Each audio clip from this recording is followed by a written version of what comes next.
kusoo dhawaada wareysigan gaarka oo inoo yeelanayno Sheekh Cabdilxay Sheekh Aadam oo kamid ah mashaayixda Soomaaliyeed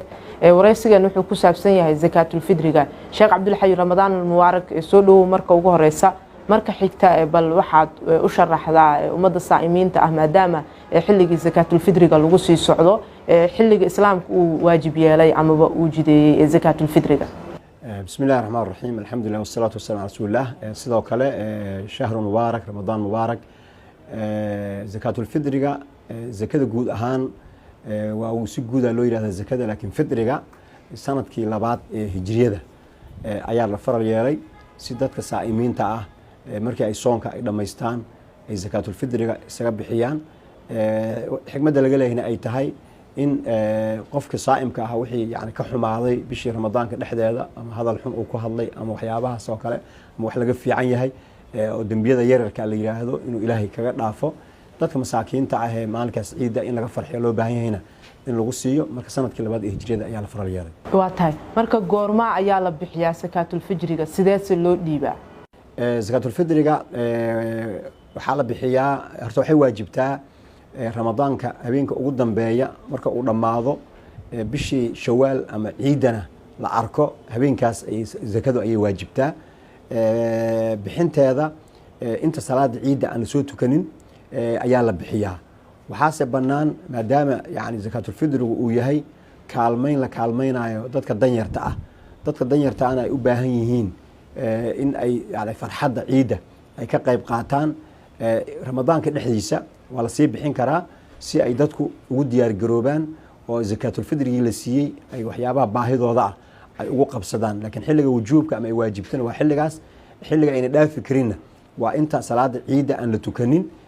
oo wali salaada aan laga soo bixin intaas u dhaxay salaada subax iyo xilliyadaas in la bixiyo salaada hadii mar la tukado wixii ka dambeeya sadaqa oo sadaqooyin kamid ah ayay noqonaysaa marka xilligaas ayaa munaasab ku ah oo ay tahay in la bixiyo marka sidee loo bixinayaa ma lacag baa la bixinayaa ma badar baa la bixinayaa dadka qaar waxay bixiyaan sida aan aragno badar ay bixiyaan dadka qaar lacag ay dhiibaan inkastoo mudooyinkan dambe dadku ay lacagaha bixinayaan marka maxaa haboon qofku inuu dhiibo cabir inteesa la eg buu dhiibaya marka la rabo in la bixiyo zakaatul fidriga horta waxa la yiraahdaa waa saac oo raashin ah saacaas raashinka ah markii ama kiilo laga dhigo ama wax la beego laan habka wax loo cabirto ayaa waxa leedahay mawzuun wax la miisaamo yani garaama lagu cabiraa waxna waa wax makiyaal ah oo waa la beegaa sida mesela galaasta oo kale ama shooda sida dadku u yaqaanaan marka haday tahay wax la beegaayo oo shooda oo kale lagu beegaayo sida mesela galeyda oo kale dadka bixinaya arbacatu amdaad ayaa leedahay marka afar galaasood ama afar shoodood ayaa la bixinaya haday noqoto in la miisaamo oo garaama la saarana 2 kiilo iyo bar oo bariiska ah ama 3 kiilo oo burka ah ayaa la bixiyaa dadku marka waxay u badan yihiin maadaama yani bariisku uu yahay yani waxa ugu badan dadku isticmaalaan in bariiska lagu bixiyo ayaa fiican qofkiina waxa laga rabaa inuu bixiyo 2 kiilo iyo bar oo bariis ah halka markay joogto 2 kiilo iyo bar oo bariis ah waa imisa qiimahoodu waxa laga gadaa 1 kiilo mesela bariiska caadiga ee dadku u badan yihiin u fiican ah yani dadku u badan yihiin 1 kiilo $1 mesela marka hadii qofkii laga rabo 2 kiilo iyo bar 1 kiilona ay tahay $1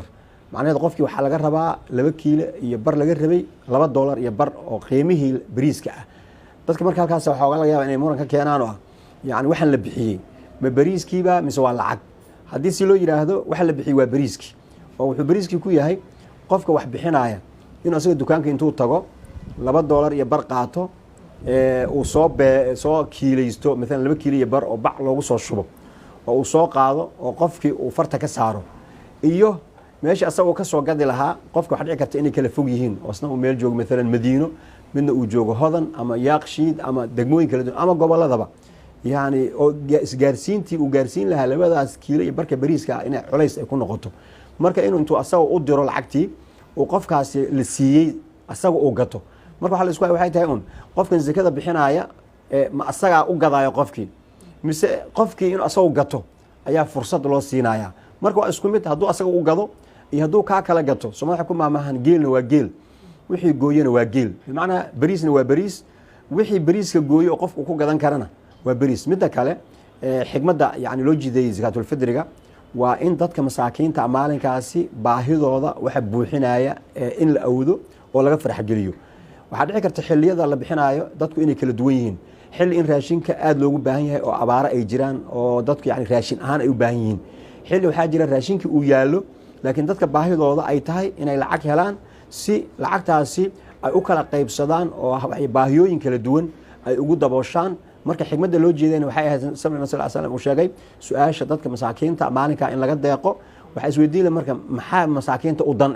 hadda haddaynu weydiino qofka miskiinka ee jidka maraya ka waran inaan ku siiyo bariis iyo inaan ku siiyo qiimaha bariiska keed jeceshahay waxaa la hubaa inuu ku dhahayo bariiskan culayskiisa ma qaadi karee ii lacagee waxaana la hubaa oo dhacda dad bariis badan la siiyo inay dib ugu celiyaan dukaankii bariiska laga soo gaday oo markay dib u celiyaan lacagtii marka hore laga soo siiyey ninka zakada bixinaya aan qofkii miskiinka ahaa aan dib loogaga gadanaynin intii lacagtii laga dhimo ayadoo jaban oo dhiman in qofkii lacag ahaan loo siiyo marka xikmaddii loogu talagalay ma ayn ahayn inay ganacsatadu ka faa'iidaano ay marna lacag qaali kaga gadaan qofkii bixinaya marka ay ceshanayaan qofkii wax baahi kale ayuu qabaaye dib markii loogu celiyo uu lacag jaban haddana kaga seesiisto oo labada dhinac uu ku faa'iido ma ayn ahayn waxay ahayd in qofka miskiinka ah maalinkaasi laga farx geliyo dantiisu meesha ku jirtana loogu siiyo marka haddii maalan aad siiso maalan galley ama aad siiso bariis oo adiga laga yaabo inay maalan qoyskaaga maalan $10 aad ku soo gaday asaga markuu dukaankii dib ugu celiyo waxaa laga yaabaa in laga soo siiyo $7 loo soo celiyo $3 marka uu ka faa'iido dukaanlihi marka ma dukaanlaha u danaysay mise miskiinka u danaysay waxaa fiican marka inta adiga lagaa siin lahaa oo dukaanka uu kaa siin lahaa oo kaamil ah qofkii miskiinka inaad tiraahdo 2 kiilo iyo barka bariiska ahayd qiimahoodii oo isku mid ay yihiin waa kana adigu qaado wixii danahaaga ah ood ku qabsan kartana ku qabso oo marka intii dhowr qof zakadooda la isugu daro waxaa dhici karta inay u noqoto $30 $40 $50 qofkii markaa isagoo $50 ama $40 haysta oo ka imaatay bariiskii zaka ahaan loo siin lahaa qiimihiisii la siiyey asagoo markaas uu kala beeqaansado oo qaarna uu bariis ku gato qaarna uu ilmihiisa dhar ugu gado qaar uu yani baawur ku raaco qaar yani uu dani adi xaajada dadka ama baahida dadka ayaa loogu talagalay in zakaatul fidriga lagu bixiyo saas daraadeed dadka oo dhan markii la fiiriyo yani waxay jecel yihiin gaar dadka la siinayaan ka wadaaye in qiimaha la siiyo zakadana waxa loo waajibiyey waa dadka dantooda ee ma ayna ahayn dadka ganacsatada dantooda saas daraadeed qofkii raba inuu ka farxiyo dadka masaakiinta waxa ay ku farxayaan ayaga intuu kala tashado sida ayaga u yiraahdaan ha u siiyo haddii uu baahi ay jirto oo raashin la-aan hayso ila raashin maan raba oo yiraahdaan raashinkaa siiyo haddii uu yani uu yiraahdo raashin guriga u yaala laakiin iidaankii ama waxyaabihii kale ee baahida ayaa iga dhimane qiimaha igu siina qiimaha wuu ku siin karaa yani waa sidaas yani sida ugu fiican oo farxadan ay ku jirto marka dadka zakaatul fidriga laga bixinayo ma qof kastoo qaangaara mise qof kasta waa laga rabaa waxaan aragnaa qoysaska abayaasha oo kale inay bixiyaan dadka qaar ee qaangaarada ama shaqaysta inay iyagu iska bixiyaan marka dadka laga rabo dad noocee ah waa طبعا qoyska odayga ayaa mas-uulka ah oo biila tusaale ahaan caruurta iyo xaaska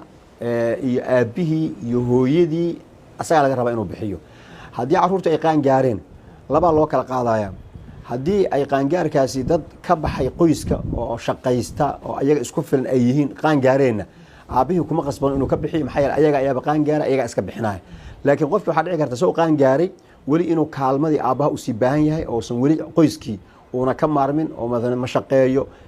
qoyskii ayuu weli ka tirsay wuuna qaan gaaray odaygii marka inuu ka bixiyo ayaa la rabaa maadaama qofkii noloshiisii kaleba uu bixinayo qof wax dhalay 15 hadduu gaaray wuu qaan gaaray banaanka dadka looma tuuro inta iskaga filaanayaan ay wax ka qabsanayaan waalidku gacanta ay ku sii hayaan inta marka gacanta lagu sii haayo ayna ka maarmin waalidka ayaa sii bixinaya haddii laakiin ay ka maarmaan oo gaar ay u degaan ama ay shaqaystaan ayaga ayaa iska bixinaya waxaan laga rabaa qof kasta oo muslim ah ayay ku waajibaysaa oo soo macnaha maalinka ugu dambeysay ee ramadaanku uu dhammaaday bishii shawaalna ay dhalatay qof kasta oo jooga oo ama ha weynaado ama ha yaraado lab ha ahaado dhadig ha ahaado waa laga rabaa zakaatul fidriga inuu iska bixiyo ama laga bixiyo waa tahay ugu dambeyntii marka dadka bixinaya zakaatul fidriga maxaa ku boorin lahayd dad noocee ah ayaad dhihi lahayd hala siiyo si ay uga faa'iidaystaan dadka bixinayana ay ugu noqoto wax ajir ah طبعا bulshadu isku dhex nooshahay dadku isku xirxiran yihiin si ayaa ama daris loo yahay ama qaraabo loo yahay ama isku xaafado loo yahay dadka marka zakada bixinaya dadka way yaqaanaan muxtaajka ah zakadaasi yani ay siiyaan waaba dad waxaa jira ku tashadaba oo dan yar ah oo qoysaska ay saaxiibada leeyihiin ama qaraabada leeyihiin zakaatul fidrigooda la siiyo waxaa ka mid ah maalan macallimiinta dugsiyada quraanka jooga oo aan waxba haysanin oo u baahan in la garab qabto maxaa yeelay ramadaanku uu kharash badan yahay ciidii ilmihiisii ayaa ku soo furmaysa inta yar ee bishii la siiyo kuma filo marka yani qofka zakada bixinaya dad muxtaaj ah oo zakadaasi u baahan inuu siiyo ayaa la rabaa waana bulshada oo dhan inay kulli iswada macna garab qabato ayaa loo baahan yahay waxa loo yeerin waxay tahay qofka zakada bixinayana maalkiisu ilaahay ugu barakaynaya dadka qaadanayana way u ducaynayaan xagga kale waxa meesha ka baxaysa cuqdadii iyo isnacaybkii bulshada dhexdeeda inay dadna xoolo badan haystaan dadna ay gaajo u dhimanayaan ayaa meesha ka baxaysa dad yani wax bixinaya oo loo duceeyo iyo dad wax qaadanaya oo la badbaadiyo ayay bulshadii wada noqonaysaa saasaa bulsho isu naxariisato oo fiican ayay u noqonaysaa fadli ayayna leedahay zakaatul fidriga qur-aankan ilahi wuxuu ku tilmaamay qad aflaxa man tazakaa wadakara sma rabbihi fasallaa oo culimada ay ku fasireen man tazakaa macnaheed waxay tahay qofkii zakaatul fidriga bixiya wadakara sma rabbihina ay tahay takbiirta ciida la qaadayo fasallaana ay tahay salaadii ciida oo la tukanayo aayaddaas marka waxay tilmaamaysaa fadliga iyo zakaatul fidriga ay leedahay takbiirta fadliga ay leedahay salaada ciidiga fadliga ay leedahay intaasoo dhan waa shicaar weyn oo dadka muslimiinta ay leeyihiin oo maalin farxadeed ah oo loo baahan yahay dadkoo dhan inay wada farxaan kii aan waxaysanina zakaatul fidri la siiyo kii waxaystana uu zakaatul fidriga iska bixiyo si bulsho caafimaad qabta ay usoo wada baxdo waa mahadsantahay sheekh cabdilxayi sheekh aadan waa kuu mahad celinaynaa wuxuu ahaa sheekh cabdilxayi oo ka mid ah mashaayikhda soomaaliyeed arrimaha zakaatul fidriga ayuu nooga waramayay aada u mahadsantahay